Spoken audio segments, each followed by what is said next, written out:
अरे बाप रे, इतने में तो स्टील का घड़ा आ जाता है अम्मा। मैं तो इसके बस 100 रुपए ही दूंगी। अरे बेटी, वो मटका बहुत बड़ा है, 100 रुपए बहुत कम होंगे। 120 रुपए से ज्यादा अब हम नहीं दे सकते। ठीक है, ले जाओ। सुमित्रा रोज मटके बनाया करती थी। मटके खरीदने वाले ग्राहक हमेशा भाव ताव करते थे। सुमित्रा की आमदनी दिन ब दिन घटती जा रही थी। माँ, आपने वो मटका इतने कम दाम में क्यों बेच दिया? अब क्या करूँ, तू तो देख ही रही है मेरा हाल। एक तो लोग मोल भाव करते हैं, ऊपर से दिन ब दिन मटके खरीदने वाले ग्राहक घटते ही जा रहे हैं। सबको स्टील के घड़े ही चाहिए। अब तू ही बता क्या करूँ।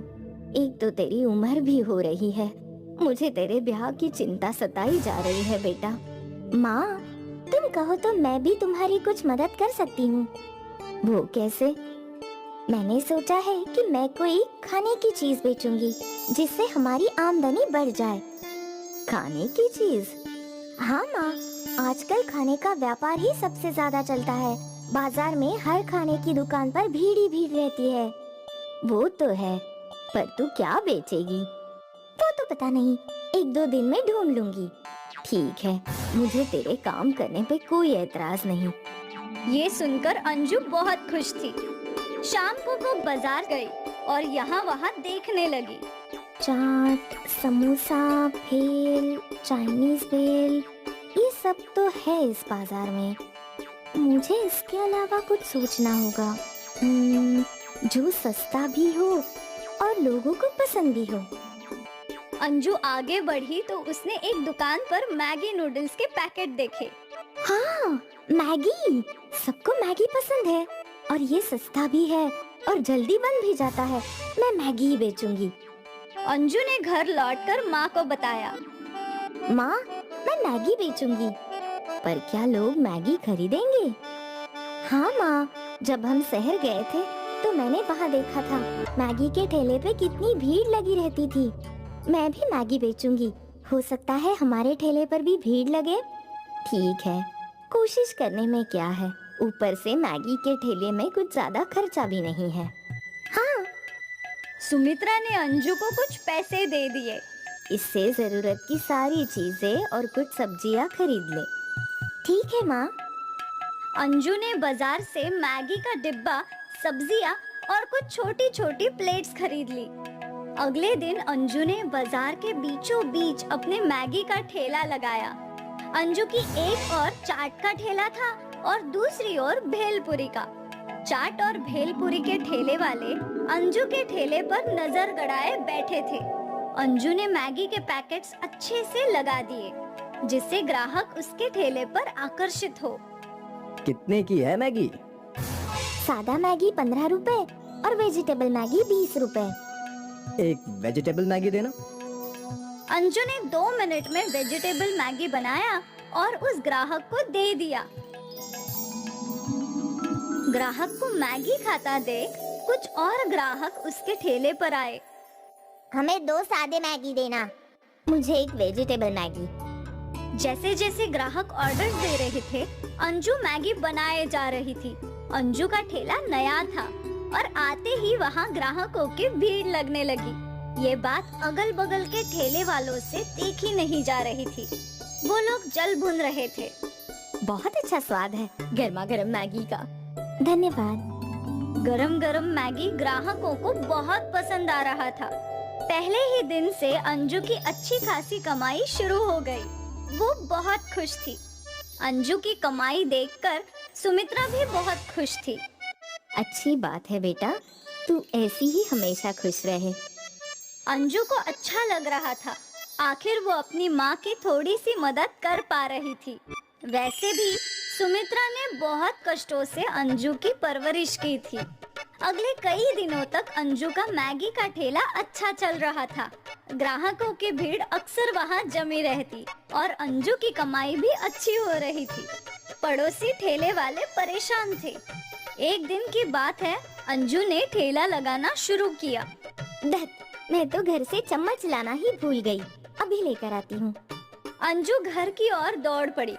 और यहाँ मौका देखकर उस पड़ोसी ठेले वालों ने उसके बर्तन चुरा लिए, उसकी कढ़ाई और प्लेट्स वगैरह। अब इन चीजों के बगैर कैसे मैगी बनाओगी? हाँ, हम भी देखेंगे। जब अंजू लौटी तो उसका सामान गायब था। आपने मेरी कढ़ाई और बर्तन देखे क्या? हमने नहीं देखा। आपने? हमारे पास समय ही नहीं है किसी और को देखने का। अब अंजू परेशान हो गई। वो घर की ओर वापस दौड़ पड़ी। क्या हुआ? अंजू ने सुमित्रा को चोरी की बात बताई। अब नई कढ़ाई और प्लेट्स खरीदने में वापस पैसे जाएंगे। तभी सुमित्रा का ध्यान मिट्टी की हंडी और छोटे छोटे मटकियों पर पड़ा। पर फिलहाल के लिए तू ये इस्तेमाल कर सकती है। मटकी की हंडी में मैगी बना और इन छोटी मटकियों में ग्राहकों को दे। पर माँ, आज के लिए ये कर ले, कल देखते हैं। ठीक है। अंजू ने वो मिट्टी की हंडी और छोटी मटकियाँ उठाई और वापस ठेले पर लौट आई और उसने अपना ठेला अच्छे से सजा दिया। इस बार उसके ठेले में कढ़ाई के बदले मटकियाँ। आज ये क्या नया है? अंजू को समझ नहीं आ रहा था कि वो क्या बोले। मटका मैगी? मटका मैगी? ये कुछ अलग है। मुझे एक वेजिटेबल वाला दो। अंजू ने मिट्टी की हंडी में मैगी बनाई और छोटी मटकी में ग्राहक को परोसा। उस ग्राहक ने वो मैगी चखी। वाह, ये तो कमाल है, पहले से भी अच्छा। कई और ग्राहकों ने मटका मैगी की ऑर्डर की। अंजू सभी को मटका मैगी खिलाने लगी। ये तो कमाल है। बेमिसाल, ऐसी मैगी हमने कभी नहीं खाई। ग्राहकों को मटका मैगी बहुत ही ज्यादा पसंद आई थी। कल से हम यही मैगी खाएंगे। जी बिल्कुल। अंजू समझ गई थी कि मटका मैगी ही उसकी आमदनी बढ़ा सकती है। उसके पड़ोसी ठेले वाले और परेशान हो गए। उन दोनों ने क्या चाहा था और क्या हुआ। अगले दिन अंजू का ठेला खुलने से पहले ही वहाँ ग्राहक खड़े थे। अंजू ने आते ही काम शुरू कर दिया।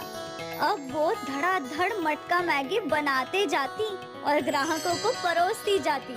ग्राहक भी बहुत खुश थे। अंजू की आमदनी कई गुना बढ़ गई थी। कुछ ही दिनों में सुमित्रा भी अंजू के साथ मैगी के ठेले पर काम करने लगी। दोनों माँ बेटी मिलकर दिन के हजारों रुपए कमाया करते थे। अब सुमित्रा को अंजू की शादी की चिंता नहीं थी। सोचा नहीं था कि मेरी बेटी इतनी बड़ी हो गई है कि मुझे उसकी चिंता करने की जरूरत ही नहीं। हे भगवान, तेरा लाख लाख धन्यवाद। सुमित्रा और अंजू बहुत खुश थे, पर वही अंजू के पड़ोसी ठेले वाले बहुत दुखी। हमने क्या करने का सोचा था और क्या हो गया? वो कहते हैं ना, किस्मत खराब हो तो ऊंट पर भी बैठे इंसान को कुत्ता काट लेता है। वैसे ही अगर किस्मत अच्छी हो तो बुरा करने पे भी भला ही हो जाता है। हम दोनों को कोई और धंधा लगाना चाहिए। हाँ, अब यहाँ हमारी दाल नहीं गलेगी। अब यहाँ लोग सिर्फ मटका मैगी खाने आएंगे। अंजू के पड़ोसी ठेले वाले अपना बोरिया बिस्तरा लेकर वहाँ से 9-2-11 हो गए। अंजू का मटका मैगी दिन ब दिन तरक्की करता जा रहा था। उसे कहाँ पता था कि मजबूरी में इस्तेमाल किया हुआ मटका कमाल कर जाएगा।